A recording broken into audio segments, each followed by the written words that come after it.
Uganda baliga bali yakusenteze abana Uganda balinga nga basomesa oba baliisa ekitakwatagana ngere empaleze singo manyi ense singo okubeera nti erina ebizibu ye Uganda nti n'omuntu wa bulijjo eyeyiza kyanaalya gavumenti atete mufaako emufaako nnyo ng'emugoba ku ttaka emufaako nnyo ng'emugyamu omusolo emufaako nnyo ng'emukwata emutulugunya n'okumusaanyaawo weefiirayo ennyo n'ebisigadde teyinza mufaa kubanga yo omulimu gwayo kujja kusaanyaawo kale njala bakubiriza omulanga enkola eno si nnungi basooke bajulambulira abantu kubanga Uganda tuba tetumanyidde nnyo okukozesa gaasi ono gaasi ono abadde akozesebwa mu hotels okusingira ddala nga Uganda tetumanyi nnyo okukozesa gaasi naye bandibadde ne basooka ne basomesa abantu gaasi ono akozesebwa atya era omuntu wa bulijjo asembayo ku wansi anaasobola okufuna ensimbi ezeetuusaako gaasi ono okumufumbisa singa omulemeseza enku n'omulemesa amanda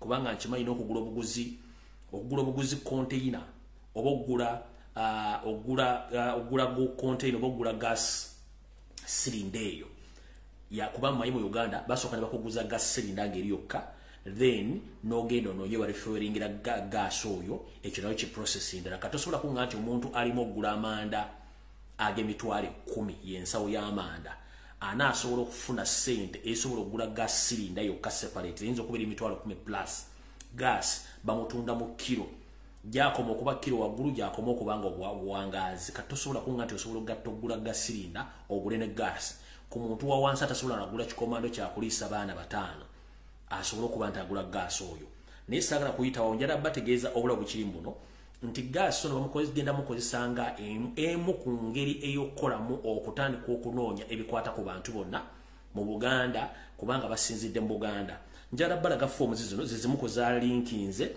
ze bakozesa okuba nti bagenda kubajjako details zammwe zezo gaasi zezo details forms ze batandise okusaba bantu okubaguza gaasi muzira buno kigenda basomerako ku forms zino mubeere begendeza nnyo naddala abantu b'omu Buganda kubanga bw'obanga otaddewo bizinensi nga yakuguza bannayuganda gaasi gwe bagenda okufumbisa nga tomugenda mugabira bwereere okwetoola Buganda yonna kiki ekikusabisa details z'omuntu okutuuka okumubuusa amannya ge abantu basola nawo mu nju ennyingiza ye ensaasaanya na buli kimu kyonna ne national identification nga togenda muwa bya bwereere omubuuza byaki kino kye bayita profiling wano annex A oba part esooka ku application eriko project beneficiaries and project form beneficiary details eriko stroke Mrs. or eriko first name middle name last name national identification date national identification card kuliko date of birth buli kimu kyonna contact information kati onsaba otya contact information ng'ogenda kunguza gaasi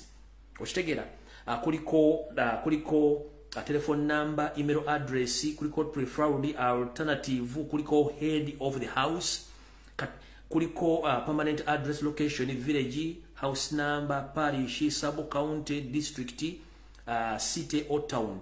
Details of the household members aged above 18, consisting of people living together in the house, having common kitchen. Kati no buuza bino byonna details. Bwemba temwagala profiling abantu ongamba otyo omuntu gwogenza okuguza gas ogenda mbuuza all contact information ne family ye kitegeeza muina ekigendera ekyenjawulo so mubeere nnyo bannayuganda abantu abategeera ne kamba somerako ne ku fomu ey'okubiri esoma annex B criteria of perimeters of selecting cylinder kit beneficiary household please tick where applicable. Number 1 bagamba house unit structures permanent semi-permanent temporary wale bagamba roofings of the kitchen roofing tiles iron sheets or glass shade nogako ebintu bakubuza byonna bikwatagana ne batandika okuteekano wansi education level of the LPG user bakubuuza n'obuyigirize bwo gwayagala ki bwe bagenda okuguza gas bakubuuza oli ku primary level o level a level ne bagenda ali wale bakubuuza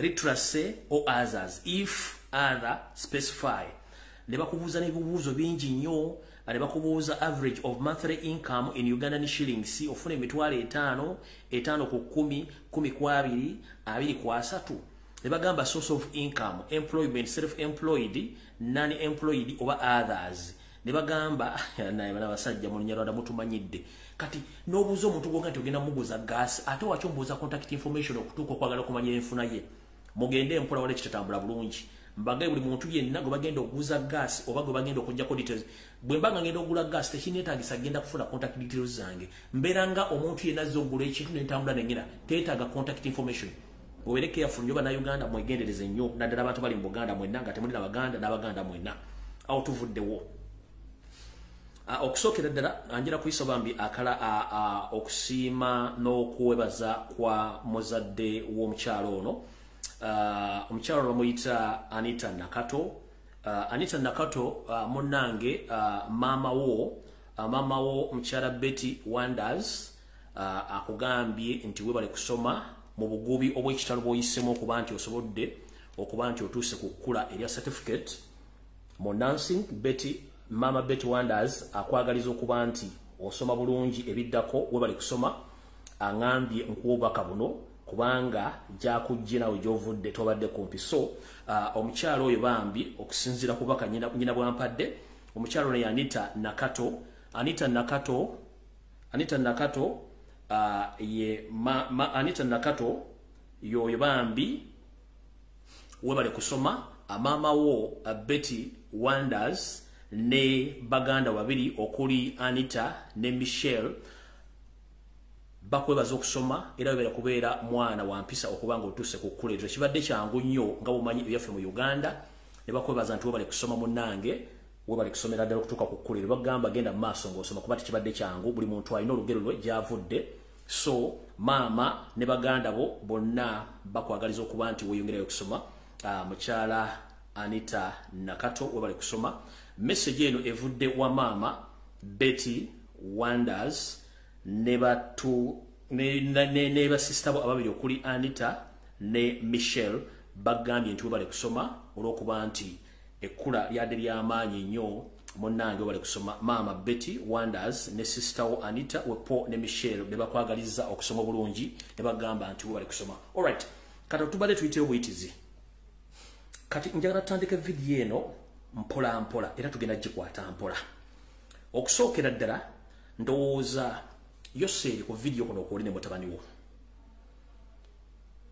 omanyi tugamba nti olunatta wamba olusooka muziba nnyindo lusooka muziba nnyindo lutya tutunulidde ebyafaayo bya Uganda ne Buganda ng'ebiseera ebimu kasita oyawukana ne Buganda ng'obadde mukulembeze eyo babasima nkiddamu ebiseera ebisinga nti kasita omukulembeze yenna abaafuga eggwanga Uganda oyawukana ne Buganda mu ngeri yonna eyo baba basiba wetwogerera essaawa zino Yoseri Tibahapara otabasira mutano wakale enseera etameze nesanga bisibe nanyini kabuyonjo etambula wepone mukimu ne mutabani wo muhoziraga omwangu gutali muwadde Dekende Dere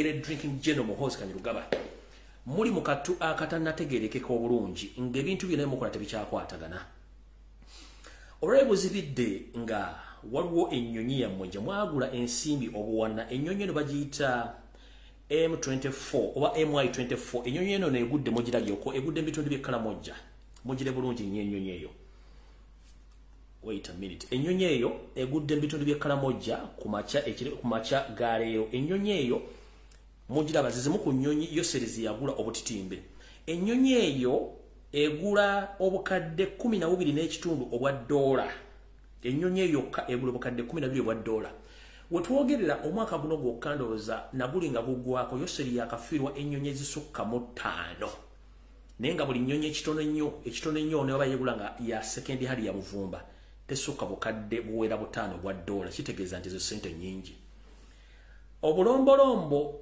oba obwonde bwonna bulaga nti waliwo ekigenda okujja mu Uganda essaawa yonna ne bwe munayiwa amagye ku kkubo ne munaagayiwa ku bbo ne munaagayiwa waliwo obubonero bulaga nti waliwo ekigenda okujja kiruwa wetwogerera omukulu ono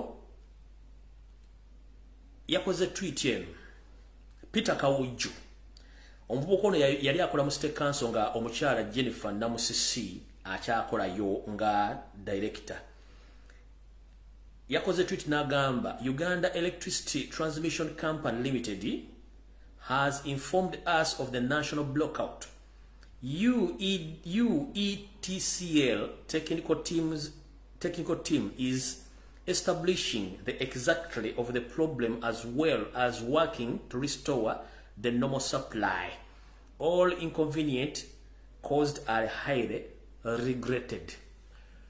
Bemba mutandise okujjako amasanyalaze eggwanga lyonna nga mukimanyi bulungi nnyo nti Uganda already amasanyalaze geyina tegagimala ne mutandika okujjako eggwanga lyonna ku bintu bigenda maaso mu ggwanga kitegeeza waliwo ekitambula nga kyewawula ne kijja kutuuka we kiraga.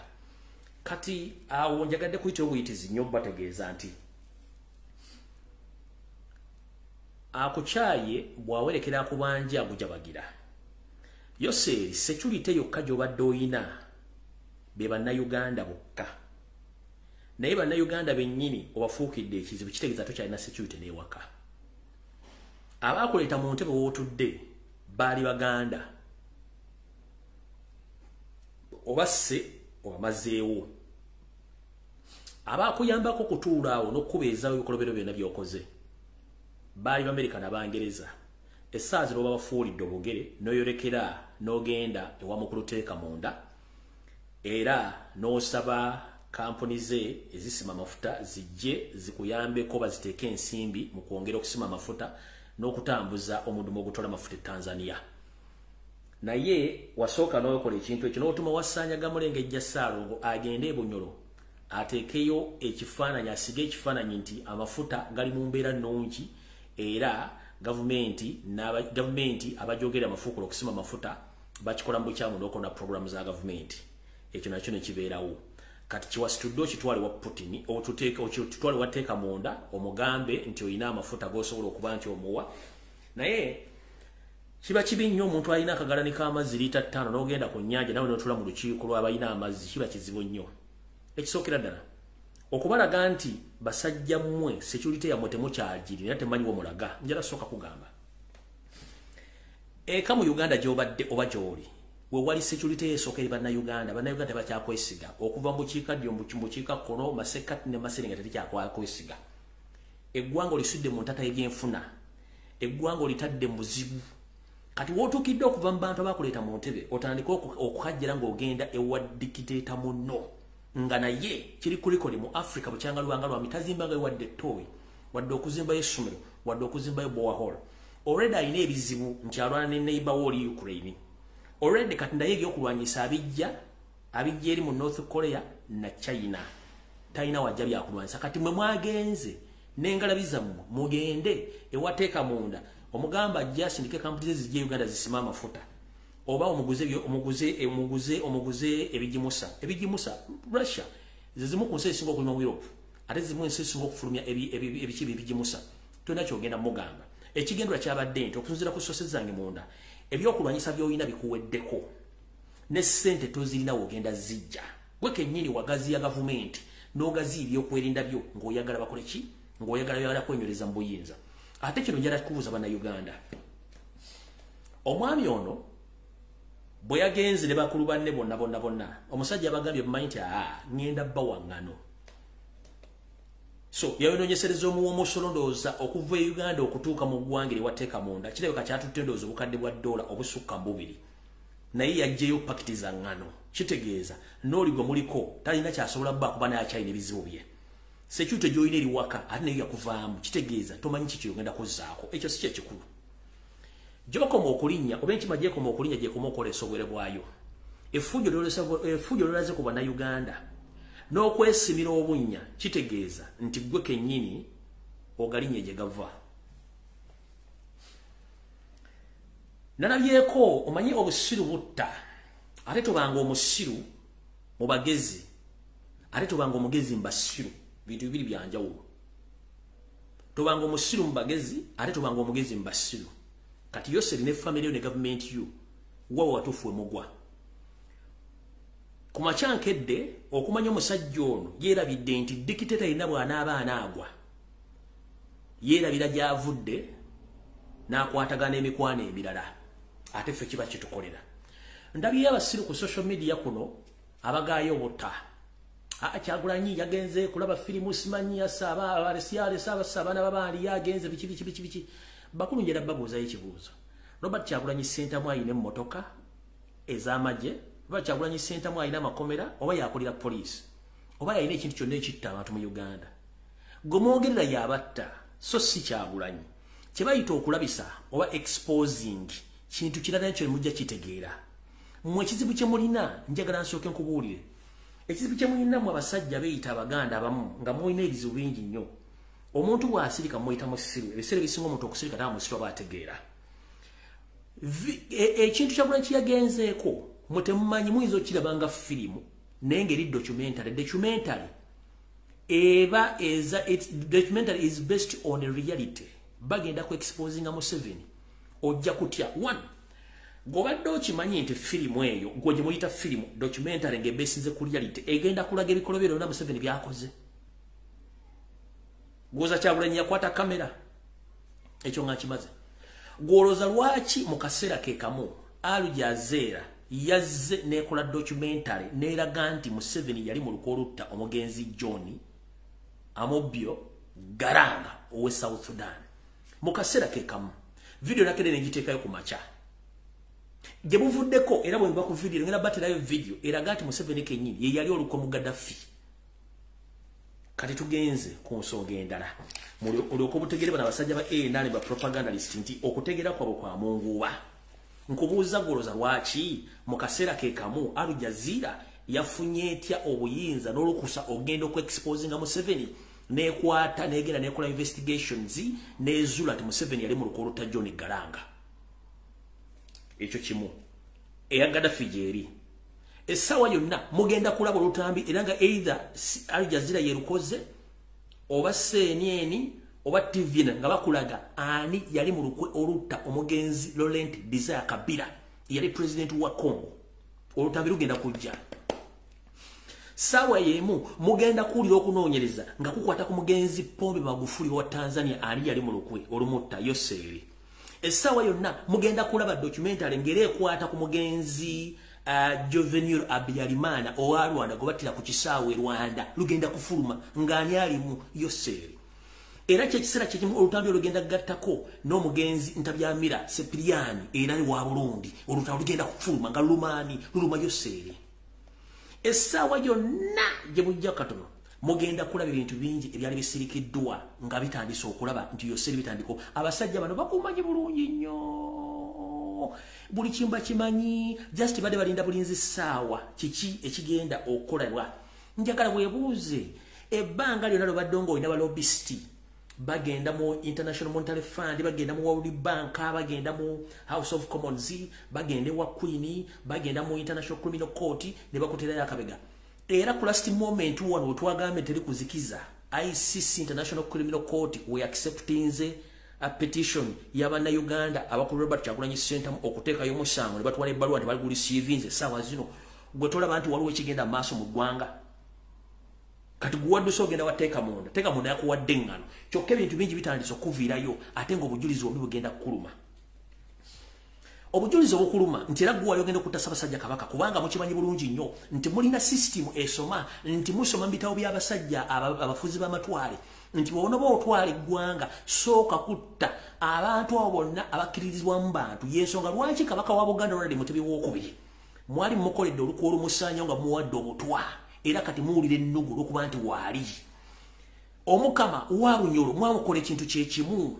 owankole musajja teryamanyi mugabe wankole gyali owattole kyamutukako oli Katonda yamanyi mulwanyisa monarchy zonna eziriwo mu Uganda musobole okutwala ekiwedde kubanga okimanyi bulungi nnyo nti mwe mission yammwe kawo mentality ne idiose yammwe ebalagira nti you are going to conquer Uganda within the shortest period of time kubanga mulina 50-year master plan mwagala konkweringa mutwale ettaka lya Uganda lyonna nga mulinako obuzibu naye njala babikira nti ekyo kikyamu nnyo njala tegeeza eggwanga nti omukiise wa Nakaseke mu ssetteeserezo w'eggwanga mukulu honorable Lutamaguzi Ssemakula ajo yasimatusa okufa era Mukama amukingiriza olwaliro kuba nti akyaliwo era afuna obujjanjabi naye nga enteekateeka enkulu nzize mulabula ne mugamba nti omusajja Salimu Sale amwetaaga mufu essaawa yonna olw'ensonga nti y'omu ku bali omuziziko ogw'okulemesa omukulu ono okutwala ettaka lya Buganda lyonna mu bitundu byonna eby'eggwanga olw'okuba nti abasajja abalina okulwana ettaka lya Buganda bonna abasinga obungi omusajja ono yabakompromisinga abala zaali nkwezenge abala tebaali Baganda nenga beetuma amanya g'Ekiganda. Sooka weebuuze ekintu kye twayitanga Buganda kokasi kyaddaluddwa tekyayogera kuwadde ku mbeera ya Ssaabasajja Kabaka ey'obulwadde ku kibba ttaka tekyazoogerako okusengula abantu ku mataka tebyakyogerako era n'embeera ey'akatuubagiro eyaliwo mu bitundu bya Buganda byonna bisinga obungi nga batta abantu tewali yakyogerako. Kati katutandike bulungi nnyo n'olutambi lwa leero mujja kutya bulungi nnyo.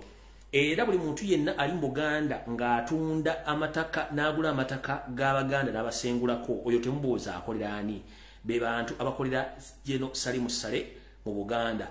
Njala tegeeza Obuganda nti famire ya Yoseri nga kuliko ne Salimu Sale ettaka lya Buganda balirinako ebitundu 65 ku buli 100 okuva olubiri we lutudde mpaka ku nsalo za Buganda wonna we ziri. Baakola batya? Basooka ne banoonya ebiwandiiko by'ettaka bino ne basigazaako ebimu ebyasigala ne babiddiza Wasanya Kaloli Charles Peter Mayiga n'Ekiwalabe Male ne bamala ate ne bakozesa Wasanya okutandika obbaguza ebyapa ebyo n'amataka nga bagazzaayo.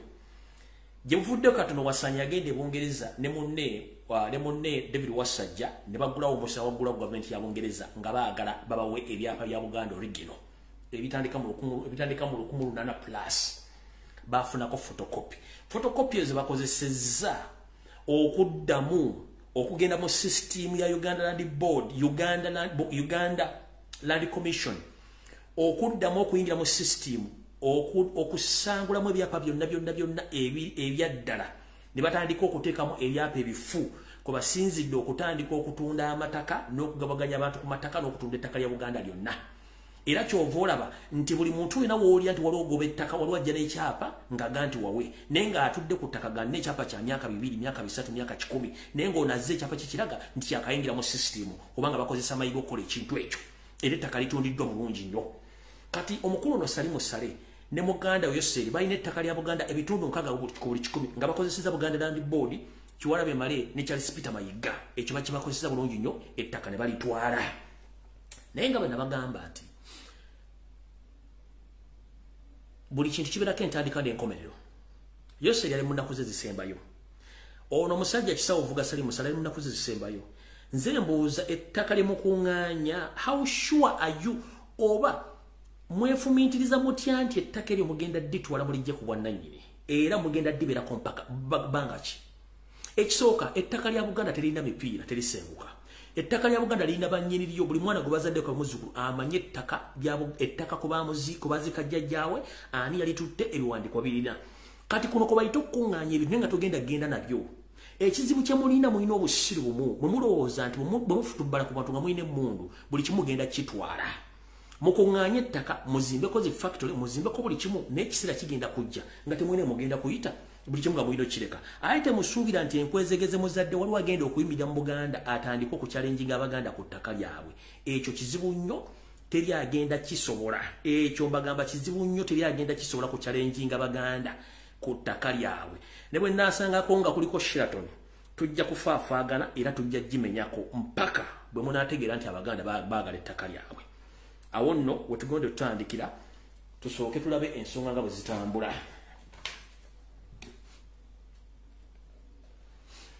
Nsaba okuluma kutuuka Ssaabasajja Kabaka omutegeeza nti Ssaabasajja Kabaka olunaku lw'enkya wali ebijaguzo eby'amatekkirago. Nensaba kutegeeza nti abantu bwe wasaba okutuukako nga bano abavubuka bava mu bitundu eby'enjawulo naddala nga mu Ssingo, ntegeezeddwako nti ebbaluwa gye babasindikira okujja okwetaba ku mukolo gwo abantu bano wammanga baganye okubaddamu n'okubakkiriza okujja ku mukolo gwo olunaku lw'enkya. Abantu bano mulimu Charles Peter Mayiga Wasanya n'omusirikale eyita Sempijja saako Lutwama ne eyeyita Minister wo gwe bayita Ssekabembe. Bano baganye okuddamu okuwa obukakafu obulaga nti abaana bano n'abavubuka bayitiddwa ku mukolo guno. Ssaabasajja Kabaka mpologoma ya Buganda olunaku lw'enkya bw'otala abavubuka be webbaluwa okubayita ku mikolo gyo egy'enkya okuva mu bitundu byonna ebya Buganda kimanye nti bano abatamanya ngamba bali emmengo babayimiriza obutajja kubanga babaganye nga n'ekitundu kyennyini wadde walina okubeera omukole wagazi wennyini munnange bafunzizaawo tebaagala bantu bajje mu bungi okwokwengiriza. Tugenze mu maaso. Ssaabasajja Kabaka era nsaba okukuluma kutu nti ebintu byenzize njogera mu Buganda bonna okutuuka olwaleero kansubire nti osindise abasajja bo ab'ekyama okugenda okukebera ku bintu ebyo. Kubanga wetwogerera tuyinza okuba nga tuli wano nga lubaale mubbe nga tukuuma mbugo. Abantu bangi batera okumbuuza owaayo omusajja ng'omulemeddeko nnyo yakubbira ki? Wasaanya simu banja naye tammanja. Ekizibu kyange biri ebizibu bibiri ekisookera ddala. Lwe lukolo yeetabamu okutta Ssaabasajja Kabaka ekyo sikiriziganya nakyo. Olukolo okubiri kwe kutunda ettaka lyonna erya Buganda eririko mayiro 9 ng'ate bwe lyali nga ligabanyizibwa ettaka lyali lya buli Muganda aliddawo kati ffe abaana be tuzadde bagenda kubeera ku ttaka ki? Ekyokusatu kwe kuba nti abaana ba Buganda bafuuse momboze mu Buganda wonna ng'omukulu ono agabumbidde.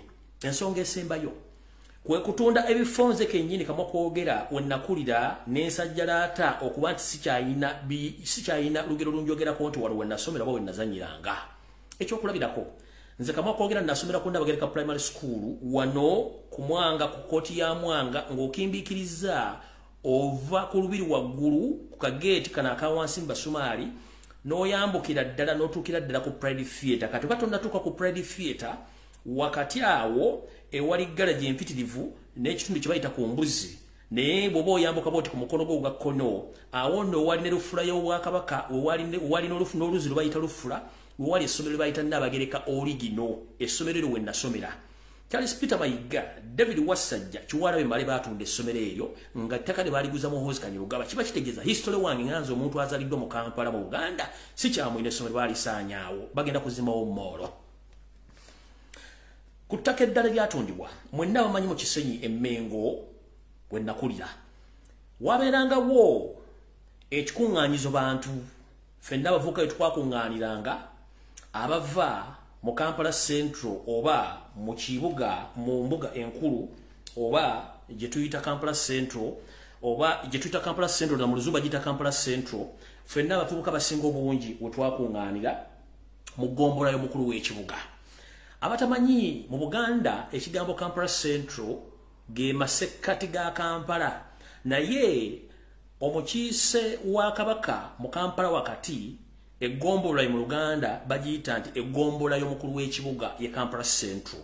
So nno ekkuŋŋaanyirizo lino lye bayitanga social center we twazannyiranga katemba oba we twazannyiranga emizannyo otono okuyimba wepo n'abakubi b'ebikonde we baabeeranga we kyaggwera nga era n'abasawo ab'ekinnansi bonna Baganda we baakuŋŋaaniranga era wabeerangawo n'emiyoso egy'okutunda eddagala egganda. Ekifo kino era Wasajja Kalu Charles Peter Mayiga Kiwalabe Male ne David Wasajja baakiguza hamu nga mukozi wa musajja Muhoozi Kanyarugaba era nawo ekifo kino kyatundibwa ne kitwalibwa bulungi nnyo. Kitegeeza nti ffe abamu tetukyayinawo bintu byonna bitulaga nti twali tuwangaliddeko mu kitundu ekyo.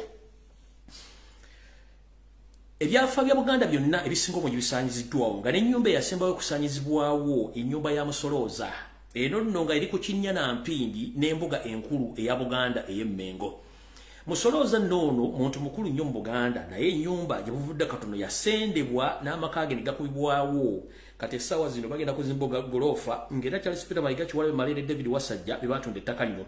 Mu bufunze ebijjukizo byonna ebya Buganda byonna bitundiddwa omukulu ono okuba nti bo baagala kwekkusa ate n'owulira abantu ababalya mu ngalo nga bagamba nti bo kye bakola omusajja akoze era azimbye Obuganda so nga ate Obuganda busaanyizaawo. Ssaabasajja Kabaka era nsaba okukuluma kutu nkutegeeza munnange nti obadde okimanyi nti we batera okuteeka emyoleso egya Buganda egyolesebwa n'okukolawo oba olumu ensiisira z'ebyobulamu nti omukulu Kiwalabe Male ne musajja munne era Charles Peter Mayiga ekifo kino baakipangisa ekitongole ekikwasaganya ku bantu ababundabunda be tuyita ba refugee okuba nti bakolerawo emirimu era ng'olubiri essaawa 24 luba luggule nga teruliko wadde alukuuma naddala mu kageti akawansi nti abasajja abakazi aba Ethiopia aba Eritrea aba Somalia n'amawanga amalala gasiiba omwo mu lubiri nga geetala mu bakola emize egitasaanye na buli kimu ekitasaanye okukolebwa mu lubiri omwo ekikolebwamu kale Ssaabasajja asaba okuluma kutu ndi n'olubiri kennyini munda waalwo baalupangisa era nga buli luvannyuma lwa mwezi bano bafuna obukadde bw'ensimbi 10 mu kifo ekyo era abasinga obungi bamuyita omulaba ttenti nga ziri waggulu zeenaanise ekifo kino nakyo bakifudde ky'abanoonyi b'obubuddamu nga mubasiiba olubiri kati lwafuuka nagalaale asanga yayingira era asanga yakolamu kyayagala kale tuneebuuza Obuganda bunaalaala butya oba buladde butya nga n'olubiri lwennyini olwa Ssekabaka luyingiramu buli kintu kyonna ekisoboka n'ekitasoboka kale njala kutegeeza Ssaabasajja Kabaka omuluma kutu nti munnange ebintu bituuse Obuganda bandibanga abasajja bano balina enteekateeka esembayo ey'okutunda buli kimu ekyetaagisa okutunda awo nga nvuddewo njala tegeeza mukulu Kiwalabye Male omunaanule bwe bamaze okunaanula mu ofiisi eyo sinze nakunaanuddemu nze mbadde mbagoberera kumanya bubbi bwamwe butuuse naye ntegeezeddwako nti gw'omu ku bantu abataddewo ensimbi ezitayinaalina banoonye omusajja ono afe bulw'okuba akulimya empindi ku mabega era akulemesezza n'okukulabisa mu Buganda buli muntu akutaddeko amaaso mangi naye njala kubuuza mukulu g'obadde olowooza okubba eggwanga lino n'okubba Obuganda onoogenda bw'otyo okugumiza embiro ng'olw'okuba mulina ssente era musobola okutiisatiisa abantu olw'okuba nemukola Museveni kati njala kugamba ekigambo kimu Yoseri taleka bujulizi bw'akuwa ekyama kye ng'ekyama mukirina ekyokusaanyawo Ssaabasajja Kabaka era nga Museveni bwe yali abawadde obuwumbi 6 n'ekitundu nga mugenda bukozesanga enkwaso mulumbe oba twandiyise okumulumbira Ssaabasajja Kabaka mu praising Yoseri bwe yawadde ajjanjabe Ssaabasajja Kabaka bwe yababuuza nti omusajja anaawona bamugamba nti oli yafadda mulowooza Abaganda tebamanyi era mwali mwateekadda nani agenda okumusika nayo kitumanyi kati wabanga Yoseri yakuwa ku kyama nga mwali mu luko olutta Ssaabasajja Kabaka koza kamanye ng'akoza n'owebbwa nti naawe yakwawula esiridde ate mwenna akabinjaawe kaali mukimanye nti ensi ebalaba tugenze mu maaso kati ngenda kuzanya obutambi buno bubalage ebifo bino we biyimiridde essaawa zino bye tubadde tubagamba kanzanye kamu ku kamu wano wali amataka ga Ssaabasajja Kabaka agasinga obungi agatundiddwa we wali amataka ga Buganda agasinga obungi agatundiddwa then mulyoke mukakase lwaki Salimu Sale alemezza Mayiga Emmengo kubanga akimanyi Mayiga yalina omukolera omulimu gwe ogusembayo n'okutwala ebintu bya Buganda byonna ebisinga obungi yensonga lwaki omwami ono alwana nnyo omusajja ono asigala Emmengo tugenze mu maaso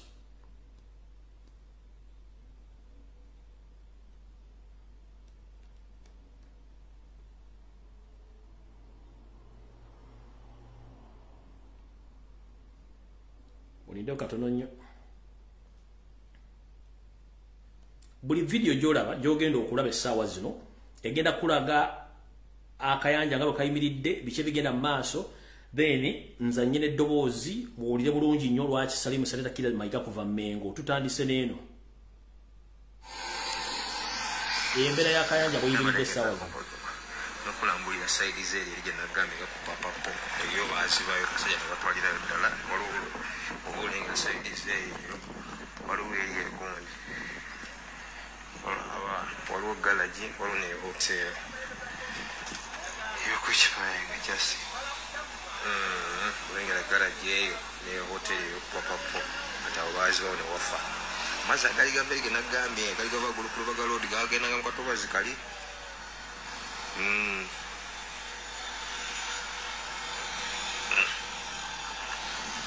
ente zirira ku gundi ku nnyanja embuzi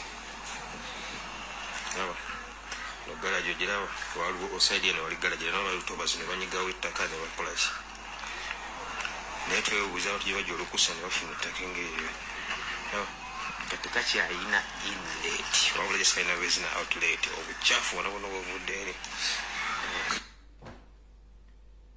mundabaga engenda bbala agafuta eyo ono mujja kutya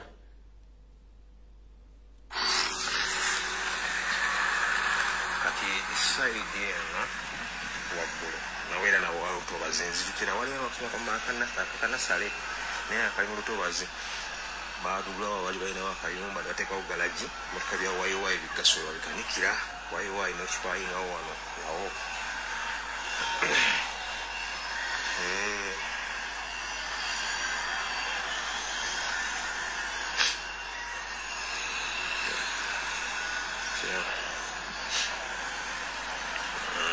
wayiwayi ekanikirawo sebutaata ozolange gye bagenda bagobamu abantu kati eno zone gyolaba eno yali Kayanja zone gyetuddaku wali endala Yoseri zone webasenda wonna era Kayanja zone eno yalingamu abantu naye babagoba ne bateekawo washing bay washing bay wayiwayi ekanikirawo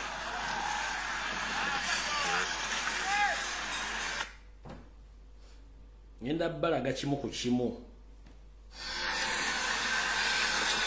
yamalengeza kompozo nokulambulira saidi zeri erije nagambye gakupapapo eyo bazibayo kusajja nebatwalira ddala waliwo obulenga saidi zeri waliwo eyegundi waliwo galaji waliwo ne hotel eyokukifayange jasi olengera galaji eyo ne hotel eyokupapapo ate abo bazibawo newafa amazzi agali gava erige nagambye gali gava gulukulubaga loodi gagendanga mukatobazi kali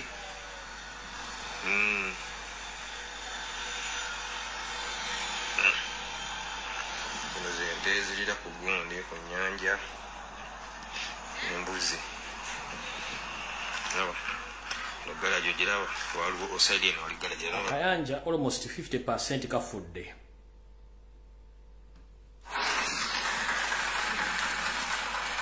kati birole bino byolengera wabyolaba ebitandikira neka ku kisimbe ekyo nepaka olaba kifactory kyenagambye kyaba China sale musale ogende paka ekinazi kiri eri yonna yonna ne ku nyumba eyo Yoseri zone nabadde njogerako okululangako kaali wakati abatuuze abaali bakakigera baliraera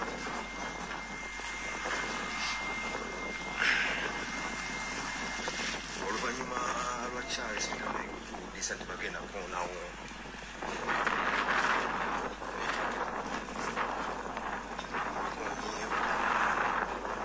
tusibye abaali okusasula bagenda basasule n'abasasula tewali mabatifu nabo ne bakolaki ne bakkiriza factory gyolengera kinaze kyolengera eyaba China era neno sali zino bakyasensera nawe olengera ke Kayanja okalawo kati saidi erije nagambye eriyolabe saidi erije nagambye eriyolabirole kugundi kupapapo naye eryo eddala abagazeeti nga bateekawo sengeri twali kuyitayo papapo yatwalayo ne hoteri ziri nazo zatwalayo zola zatwalayo eriyo lubaga kathudu obulongo tubulengera obubula bwoyo lubaga kathudu amazzi gavenga gakinga kweri ja kagenda kafunda kalinga kentobazi esobola okulaganya amazzi amakyafu nekayingira ekala y'amazzi wegafaanana eri Yoseri zone gyolaba eyo ekolefoni y'Abachina sale musale dodo ne mungozi ekyolengera bwoleza emotoka niwana balala kati bana balabakyaye abamu kakofigeninawo nange kyakubye naye abaddewo gundi okiraga endikeete ziraga nti bagenda kujja bakone bukonyi engeri gye bamala okumaliza ennamba esinga obungi bwokiraba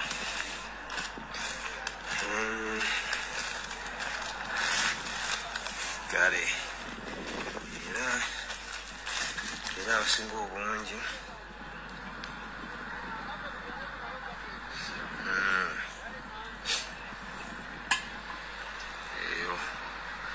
enyumba eyo eya white yasigalawo gyolaba wali emotoka Alfred mweyimiridde eyo tamale eyokobaana ne basendawo abantu enyumba yo bagirekawo ekisansa kyolengera era abamu ababeera mu Yoseri bakimanyi abaali babeerawo bakimanyi kati eno yonna wammanga gyolengera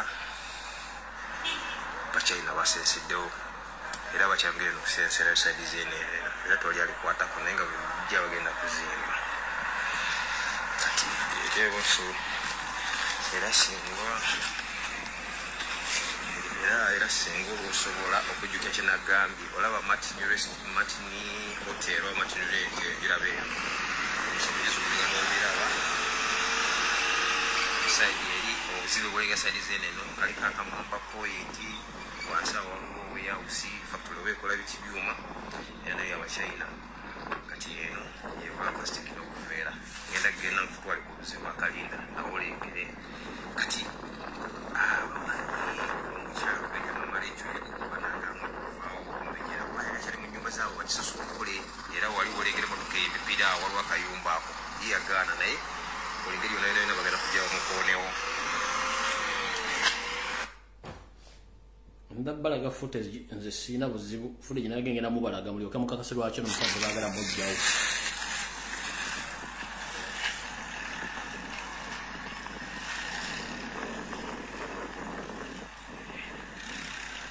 era waggulu wali tenti ezo ebiri mulina abagereka primary school olengerezo wabadde omweroso bubiri abagereka kati ekimukisa mulungi nti ntuuse ekunyumba yakatutunde yatunda supayi eyo kubana ne defense etuuga era enyumba ya Mr. Tamale enyumba yasigalawo bayateesa nawo nesigalawo iraba yasigalawo tugenda mu maaso footage akyajja mukakase lwaki mayiga bamugambye okuva Mmengo ebyo ebimotoka ebiri waggulu ku lulimi bitreera era bitreera nga byabwe ate erige gye nagambye yannaabagereka etunda mu Ndeeba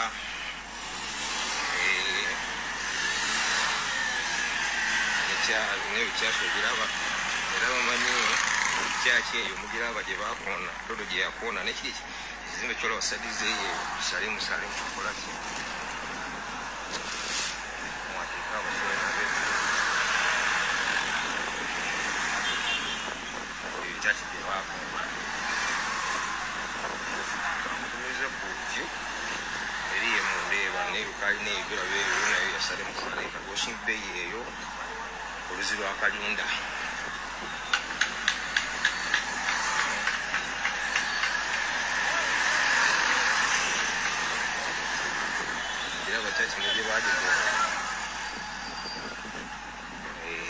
basambira nga badadde awo enku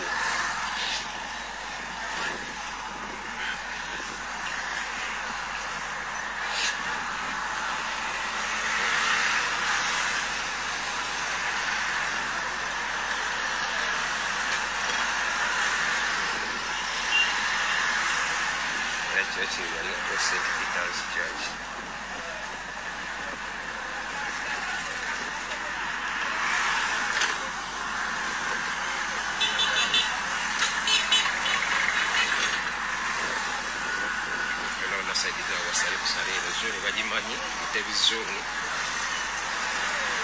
nebaferegeziri endala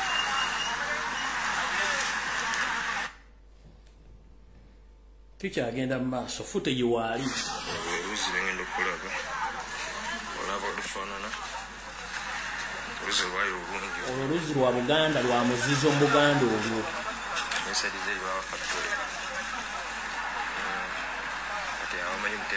oluzi lwa Kalinda olulaba oluzi lwa Buganda lwa nnono lulo olufaana kati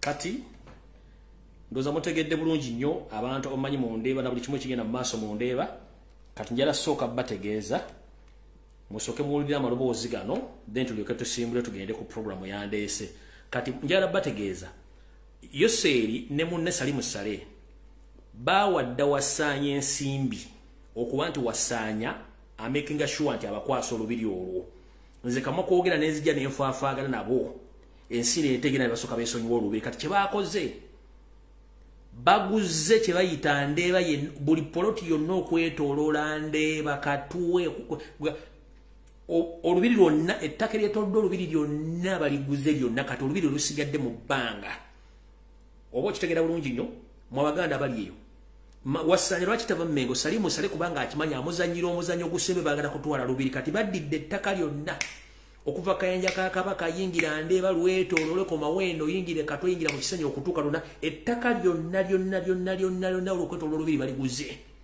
basigaziza ekintu eki kuba kwasa lubiri wonna basendewo ulira bulungi nnyo papa gyebaleko tisha gyebaleko kati noliwa nali ku live oya ku nsonga ya Kiwalabe Male ku ttaka lya Eagles Nest we nasomera primary era nga nvaawo mu Ndeeba mu Spire zone we baatunda Charles Peter Mayiga we yatuusibwa akawaanyi ne bakola ne baguzaawo ne beegatta n'omwami Lubereto ne batukoona okuva soko ulira amannya gali mu voice note eno bembaga abasajja Abaganda Salimu Sale bakozesa okugula ettaka lya Buganda n'okulya enkwe mu Buganda okutwala ettaka lyonna eryetoolodde olubiri lw'Emmengo lwonna kati ekikwewuunyisa okusinziira ku information gyenfunye bavudde mu Ndeeba Katwe Kayanja ka Kabaka eno yonna mu Kisenyi n'okwetoola ekisenyi kyonna bakiguze okwetooloola in fact kati yina baagala musalako egombola gye bayita Mmengo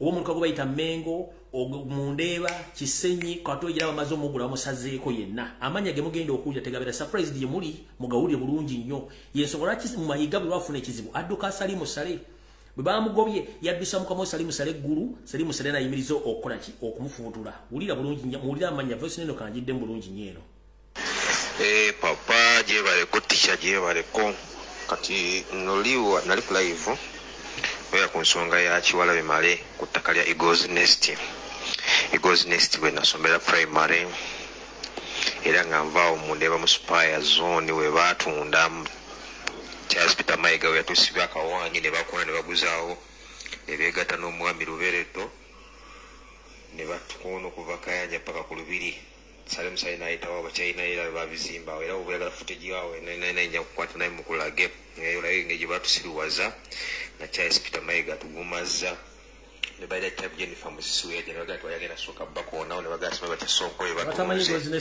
twefundikira nga batuweze okuvaawo mu Spire zone oba baatusenda tetwagala nakwagala bamba bagula nga bali baagala ze nayinako almost ennyumba za Pakistan nga 20 kamukadde wange kwali akasente naye nga kwetulira katuweredde nasomerawo Eagles Nest secondary oluvannyuma okuva ku lubiri SS nezijaawo ku Eagles Nest senior 2 paka senior 3 paka senior 4 ngenda kuli Kampala kati egondi eyo erabise ebifaananyi structure y'essomero ne Eagles Nest naye Eagles Nest nange nagenda kizuula nti ttaka lyali ku gundi ya Kabaka kubanga olaba mu boys quarters eri gye twali mu wingi endala walinga ebizimbe byabaki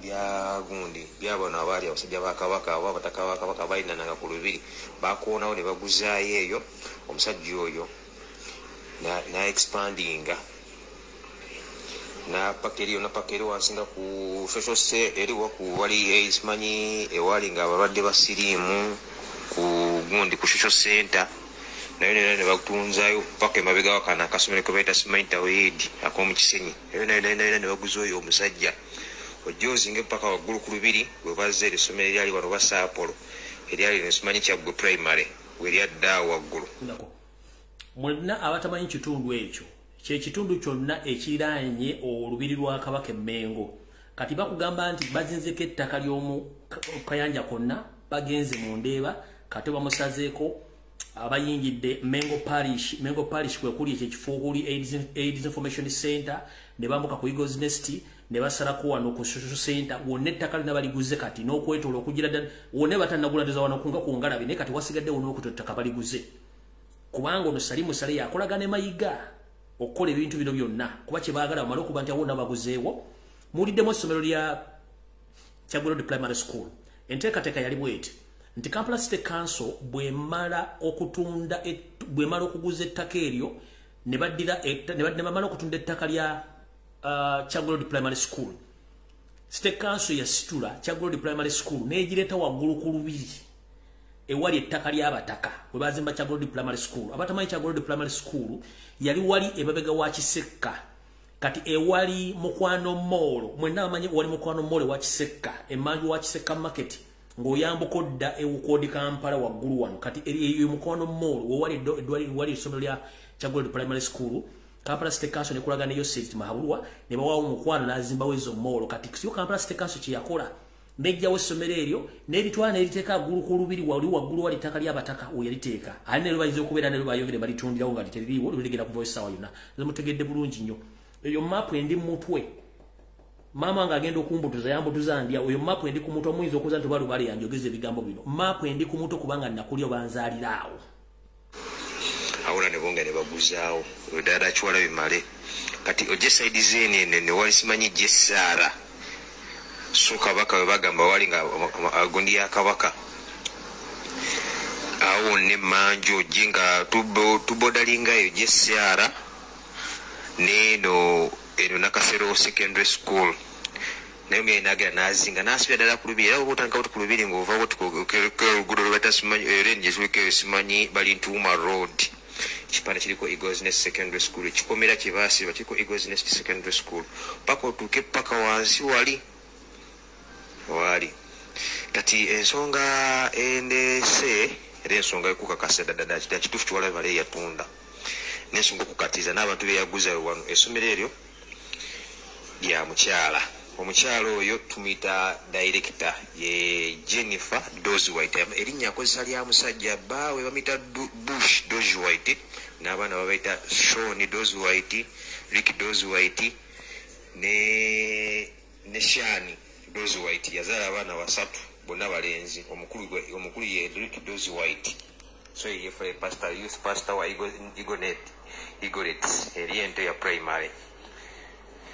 Nga omukyalo oyo ayambibwako yo baawe oyo muna Kenya naye yakuzibwa bazungu okuva eri mu America be bamu adaptinga ne bajja wano mu Uganda n'abaguza oyo mwami gwogereko kibaye bale naguza oyo Jennifer Dozwhite ne bakola eyo era Eagles Nest Ministry bo wali bajjanga sente keri bazungu ne bagula eka tukivuddeko naye ng'ettaka eyo lyalingako ebintu bye mwalingako n'ennyumba z'abasajja abo abali oba otunuulira ennyumba eziri ng'ema eri ku Bulange enzimba eyazimbibwa eri edda yali abasajja abakungu ye yali sadize ngwenda cross nga gye twasulanga mu dormitories nga gye tusuubira nga bazikonamu ne bazifula dormitories paka bagenzi nga bazikonamu ne bazimbamu ebizimbe ebyabwe ne bazimbamu dormitories z'abalenzi eri wansi wammanga ne bateekayo church ey'abaana ne primary eno waggulu nobayo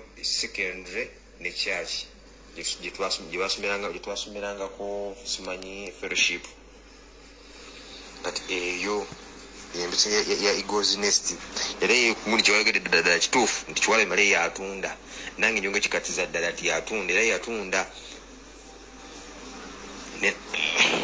tikyejja kunzikiriza ngende kunkuwe negundi eno oyirabe ngenakayanja ngegye bakatundamu kubanga nze nakuyangawo mundeeba kayanja kumpi era abamanyi Spire Zone abamanyi neri Kayanja Zone bona bagenda batugula ne bagula ne bakoona ne batunda buli kimu abafuna kyasi ne bawa sente babawa sente nga tebazisiimedde nga size ne bagaziya. Information yange teacher kale papa tujja kwongera okukwatagana naye nga just kati info yeyawali ku lubiri Kayanjao Spire Zone Mutawe Zone olabe ate neche kintu kinsinzo okuneewunyisa nti ddala ono yayi amataka babadde bajja bagatunda utokubira ng'endulu netugenda simanyi bagenda mu bukiiko emengo tugenda nabo batubuzaabuza obutudde simanyi basindisa abagundi bajja nabo batanga kutubuzaabuza tugenda okulaba abasajja abagira bennyini oyo Lubereto n'oyo HB nga be bajja mu meeting zaffe boka kakasiza ddala. Kati ova ku lubiri okutandika okuva nga wano kati oba wasinga obungi olaba kuva ku side ya Spire Zone yali Kayanja Ospire zone je ngegata kuno Kayanja zone au na bakoona ne bagula abantu ne komeko ya eninga batadde factory yomwe ati bana bakutanya kuzimba waliwo bigalaji kati ne batuudisa abamu ne basayininga nga okumanya nefuna ya sente engeri twafunangamu ne sente nga batusirika ku Diamond Trust ate nga Diamond Trust ojja basobola simanyi kumala kwaza kukola bikitoba kuba tuyingidde twengera na simu namala okuwa sente ng'osayininga awo ate ozigano zigwala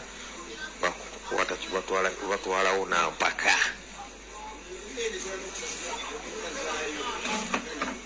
bweto ezo zone ne zivaawo Spire zone Mutawe zone Kayanja zone ne ziviirawo ddala zaalimu abantu enkuyanja nga beeyamiseko sale musale ne muhoozi kati wammanga side ze nakross wammanga nga ku TV center eyo kulina n'abayanga Sebagala Mutege Sebagala ina kazimbe Sebagala ina kazimbe Mamba yeri bise mu kigambo kya Mamba naye nga yeri akoya jana 7 akoya mu kya 7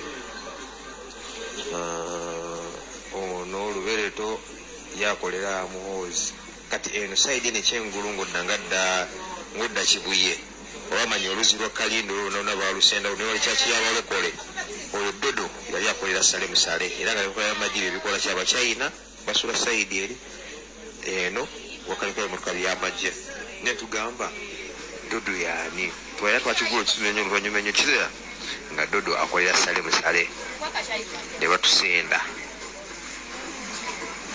kati eri musaidi zeri eri wali dodo eri wali nga Nsike zone ne Mutawe tu zone ezo zone zivaawo webati abasajja ekintu bakyo twaza nja kwongera kuwa info ne clip emu ebifaananyi wenge olabisa abasajja bano. Alright, information mugiwulidde ngenze ku kirala.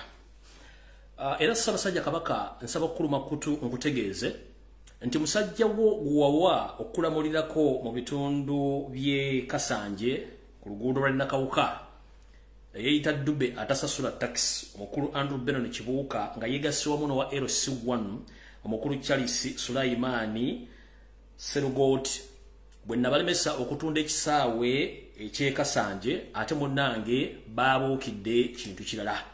Era ettaka erimu eryali sigadde ku kisaawe ekyo nga lya Bwakabaka bwa Buganda eryanga lyo Ssaabasajja Kabaka njera okutegeeza n'okuluma kutokutegeeza nti musajja woono guwawo obuyinza okulamulirako Dube Sempaata Andrew Benon Kibuuka ne Chairman LC1 omukulu Sulaimani Serugoti ate munnange tubatangira mpiira bazze bazongana muliro nga wetwogerera essaawa zino batandise okutemaatema ekitundu buli eka bagitemamu ebitundu 2 ne batandika ogitunda nga kati era batuuzeeko ebitundu ebiwera nga buli kitundu kya eka kye batunda bakitunda obukadde 6 obwa siringisi za Uganda so nga ate bano bwebamu bwawo okulembeze okukuumira ettaka lya Buganda ne ly'Abaganda njala kuloopera nti musajja guwawo obuyinza okukuumirako oba okulamulirako eyeyita Dube Sempaata Andrew Benon Kibuuka mutabani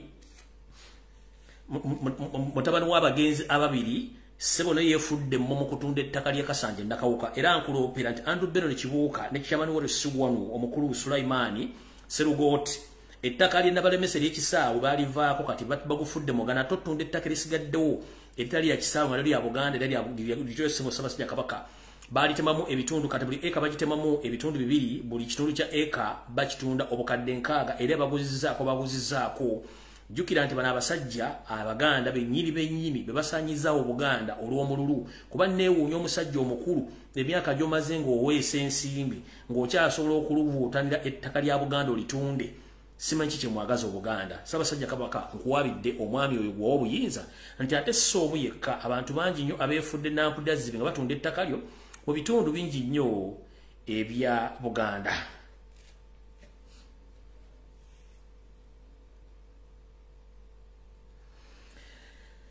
Njagala nno okubajjukiza mwenna Abaganda essimu ngenda gitamu eddakiika 3 mbajjukize nti okujjako nga yabaloga akyali ku mupeera waggulu nga n'embuga akyaziwanise era nga atulingizaako atukubira ne Kajjambo n'abagamba mbalaba ndibaddira amadda. Simanyi ki kyabatuukako mwabateebuusa twogedda kuno nakuli ng'abantu bako ne munnange mugaanye okuggula amatu gammwe nga bwe tugamba nti embuulirire tefa yonna ate lulindabo olwange oba zirindabo olwange butotawa musibe emmere naye ffe abamu aboogera ebigambo tetugenda kulumwa nnyo singa mukiddamu abafubutuka ebigambo bino ku social media tetugenda kulumwa nnyo nga mmwe abagufudde omugano nga bakimezezza okw'omusana mubeera mu bimansulo mubeera mu kunywa walagi mubeera mu kulya nnyama na kubeera mu biduula nga temusobola kumanya ku nsonga zigenda mu maaso mu ggwanga na mu Buganda mugenda kaaba agajjulujjulu nga ffe nno munnange twategeera era twabaako we tubeera ne tugamba nti katusobola okukola kino okwetangira mwefudde abantu abatawulira nga mulowooza nti mu nsi temulinamu mugaso naye mugenda kaaba okusinziira ku nteekateeka ya Yoseri. Kambazzeyo katono nnyo mulyoke mutegeere abalina ku matu obwavu obuteeketeeke Yoseri n'akabinja ke aka master plan y'abatuusi emyaka 5 plus bateekateeka okuba Buganda ekigo emyaka miyitirivu nnyo ennyuma oba emabega era mu nteekateeka zino abantu abasinga omungi munnange bajja beebuusa abeebuusa abateebuusa tebeebuusa era omusajja ono mu kwavuwaza Abaganda yabafuula bangalo bunani bonno kegine batandika okugamba Mukasa batuleetera otulo kumbe yali entandika y'obwavu n'obugayaavu okubajja ku nnono ey'okwekulira n'obutasabiriza kati bafuula basabiriza yensonga lwaki olaba buli mpuuna malungu ayogera olulimi Oluganda evuma Muganda munnayo Kyagulanyi Ssentamu kubanga bagikasukira akawugo nga embwa bw'onoogikasukira eggumba ng'omaze okulyako ennyama. Kale empuuna malungu mwenna ezikolera Yoseri nga zijja zaasamirira ng'obugego obukalo bubudde ku mudaala nga bubukako enswera abafumba Muganda munnammwe nga bowa amagumba gebaliddeko ennyama mbatumiddeko kubanga ekiri atabaale kyekiri nasigadde waka tugezaako bajja mu nvuba muganye kati kambajjukize mu bintu bino wammanga. Obwavu obuteeketeeke okwavuwaza Abaganda bwe buno wano wammanga. Omusajja ono bukyangajja mu bukulembeze yamanya nti Abaganda nina osooka obbasuula atya n'abagamba mbawadde otulo mwebake nammwe ne mwebaka ne mufuluuta abamu ne batuuka n'okunnyampulukuka n'ababati ne gakaddiwa ne mutandika ate kuteekawo matundubaale kubanga mwebase nnyo babawa otulo mugenzi okujjukira okwebikanga obudde bugenze bwe bwavu bwe butasoma bwe busiru mulina okutandika okwetundako amataka ne mutandika n'okutunda ku mpya zammwe mulina okubanga mutuula ne mukajjalaata oba ne musajjalaata kati mutandise okutunda okubanga baabasiba amaaso ate ne babaloga ne musobola kwetawuluzaako obuloge bwe muliko tugenze mu maaso. Omukulu ono yasooka n'ajja ne program ey'obusaanyi obwa siriki mwenna ne mugwa amatu ne mutandika okulima obusaanyi naye gye byaggwera nga tewali wadde alina boarding essaawa zino gy'agamba nti ajambula ng'ava mu busaanyi buno. Mukama yeebazibwe tugenze mu maaso. Bw'avaawo n'abagamba muteme mmwanyi n'ebitooke musimbe vanira ono yaafuna kiralu era ku mutindo gw'ensi yonna buli kiro simanyi egula emisente mmeka. Munnanga abasajja n'abakazi ne bakira ku makya ne basaawa emmwanyi ne basaawa ebitooke n'ebibira ne basimba vanira. Munnanga atuuka butyo okwengera ng'abagamba ate munnanga akatale keevedde ate akatunda vanira sikyakalaba kati ate sibitegeera nange buli omu abuuze ku neighbor kubanga akatale ka vanira naffe kale kakabuliddeawo mu lwera awo kabulire tukyakategeera butyo nammwe ne muyitawo. Mukama yeebazibwe tugenze mu maaso. Lubatiribuusa era nga bagamba nti embulire tefa yonna omukulu y'omu ne gavumenti ne baleeta abantu mulime mulinga basajja bakulu ne bakazi bakulu ne bakeera ku makya ne bakkira ebibira ne bakkira ebitooke ne basala buli kimu ne basimba mulinga. Mulinga otwogerera yafuuka nku era n'enku zaagaana okukwata mu kyoto kubanga yali tategerekeka. Njagala mbuli omuntu omu akyasobola okuba nti alina kye bakola mu mulinga n'omugaso gwali gwa mulinga essaawa zino era mukyebase mufuluuta n'okunnyampuluka munnyampuluka mu bwavu obw'ekika ekya waggulu mujja kukiwulira omutaaze okusa emitwe gyammwe nangalabi zammwe. Bino mbibagamba mujja bijje ku social media nga mutandise okwetakula n'okweggyamu enjala nga ze mulina okulya tugenze mu maaso. Bw'avaawo n'abagamba mbaleetedde ekigaji kye tuyita aluvera ne museka nga bakimezezza okwenkuba ne mutema ne musigula buli kyetaagisa ne musimba ekigaji. Ekigaji kyakomwa maama ne taata mwakomawo ku kigaji mpozi ani yagulamu wadde akagaali kasowa jjuba oba kawirubbala akawuuba kasomba omusenyu mu luggya mu kigaji. Mukama yeebazibwe tugenze mu maaso. Nange tuba tuli awo Yoseri najja n'ekiboozibozi nti tugenda kuleeta emmwanyi ez'omulembe zino ezammwe enkadde ezibadde omunnange zirwawo okukula ate munnange teziri katale teziwoomesa kaawa abanywi tebamwagala kale muziteme ndeese corona coffee kubanga abalira wakati w'omwaka gumu ku myaka 2 kyokka ng'emmwanyi ziri nakabala zabanga za season 2 era nga tezifa biwuka tezikaddewa osalira nsalira eddamu neetojjera munnange neemulisa ekimuli enkuba neetonnya ekimuli nekigwa emmwanyi neziteekako n'onoga n'otunda munnanga abasajja n'abakazi abakulu nga bakwata emmwanyi nga bazisa bazisigula zonna nga baliteekamu corona coffee wagwani corona coffee akyaliyo era mukyamufunamu mbakongodde tugenze maaso tuba tuli awo Yoseri kenyini naleta program naga nti emmere tugenda gikyusaamu ebitooke bino ebiriwo tebikyasaana tulina ebitooke bisobola okuleeta enkoto ennene era ebyo mbigyeemu tutandika okule nabaleetera mpologoma ne musaawo biteeke ebitooke kansangwawo ne musimba mpologoma wagwani wa mpologoma aliwo wa mpologoma mukyamulyako emmere wa mpologoma ali luddawa